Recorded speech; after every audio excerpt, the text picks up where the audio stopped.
Arrakis is this unrelenting anvil against which people are beaten and shaped and forged into something that's stronger.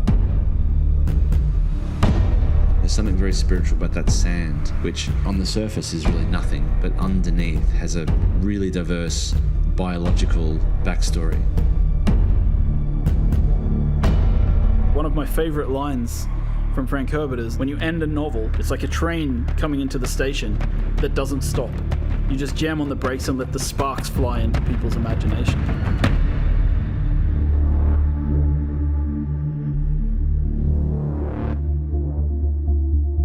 Arrakis is a test, is what the Fremen say. And the player comes right into the heart of that test.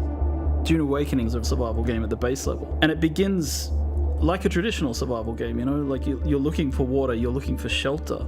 You know, where will you find water in the desert? Will you take it from others? So when we talk about survival, sure, we start with the basic kind of survive. And then when you've survived long enough, it's now time to think about political survival and how you progress within the universe. The approach we take when building a world like Arrakis is we kind of have to think about where are the stark lines and how do we draw these epic spaces? How do we make them feel huge and the player feels dwarfed by everything they see around them?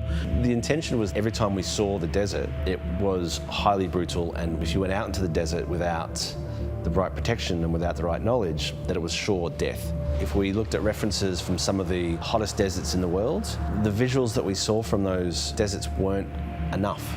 We needed this world to be even harsher. So we've been working with Legendary since the very beginning. They've been very generous with sharing with us assets from the film and allowing us to see things from the film and allowing us to really understand the vision that Denis Villeneuve has for the world and his characters and the way he's grounding Arrakis. But of course, a game is a much larger scale, so we need to expand upon that vision. We have our own army of concept artists who are sending things back and forth with Legendary all the time. One of my best moments on this project so far actually was I got to go and visit the set of the first film with a group of the people from Funcom, the art directors, the lead artists, and we got to walk around in the actual sets that they had built in classic old school set building, massive palaces, and we got to look at the ornithopters from the inside and the outside, right? We got to walk around them and get a sense of their scale. Well, I think what they had done really well is they'd been quite inspired by the world that we had built in Dune Part 1. Now, in a film, you're sort of led on a journey by the director and by the script, whereas in a game, you have the opportunity to sort of create your own narrative and create your own journey. The most exciting aspect for me is the fact that you can take what you've enjoyed and loved and you can build your own stories and your own places. And that to me is the ultimate goal, is to have, you know, complete control. Using Unreal 5 to create a game is obviously one of the better choices. Unreal 5 gives us flexibility through the blueprinting system. It allows us to handle amazing graphics through the rendering system, the lighting system such as Lumen. Lumen technology allows proper light bouncing. If I had to say one thing in the game that really benefits from Lumen, it's player crafted spaces. In our case, it's like you build a room and you place a window, and the window lets in natural light, and the light will fill the room in a way that feels real. And that technology hasn't existed before. Before Unreal 5, in the olden days, you had to use what we called the LOD system. And that meant that you had to create assets at different LOD levels, so it doesn't slow down everybody's computer. With Unreal 5, we have this new technology called nanite that breaks things down into the right amount of polygons at the right distance. So for us, as a company, this has made an amazing difference to the visual detail of the world. It allows us to create one really amazing looking cliff piece, for example, and then doesn't matter how far away or how close we place it, it performs well and it looks great. Where Unreal worked for us on Dune was that it was a fantastic pre-production and planning tool. On Dune Part 2, we had some very complicated scenes, and we were able to previs all the way from Budapest what the light was going to be doing well in advance. It's the only tool that I've used, I would say, in my 25 years of shooting that is able to be used across a wide spectrum of films by different types of filmmakers. The most iconic creature in the Dune universe is the sandworm of Arrakis.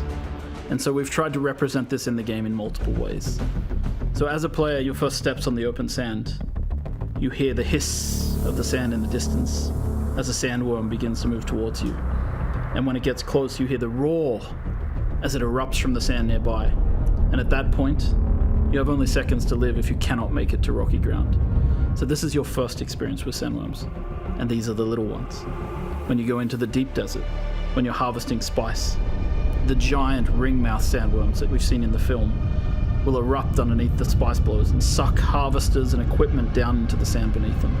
There's really only one rule. The sandworm will always come. Humans have always had this innate drive to create something, to build worlds, whether it's in their head, whether it's in text, whether it's on screens, whether it's in games. Funcom as a company has been on this journey for a long time, creating multiplayer worlds where players can live out their dreams and fantasies. We were there in the beginning with massively multiplayer online games. We've been there in the beginning with survival open world crafting games. And Dune is a combination of those legacies, bringing us forward into the future. It's the culmination of what Funcom means as a company and what we can deliver. And this legacy means that we need to really pay attention to what we're creating and how we create it for the fans. Because I think at the heart of this, there's a lot of people out there who really want to live in the universe that Frank Herbert created. And they really want to live in the visual world of the films that they see from Villeneuve. And so we need to create the gap between those two possibility spaces and create a game world where people can live out their fantasies that they've taken from Dune. And yes, it's a huge legacy, and it feels at times extremely overwhelming, but we really hope that we can deliver something for everybody.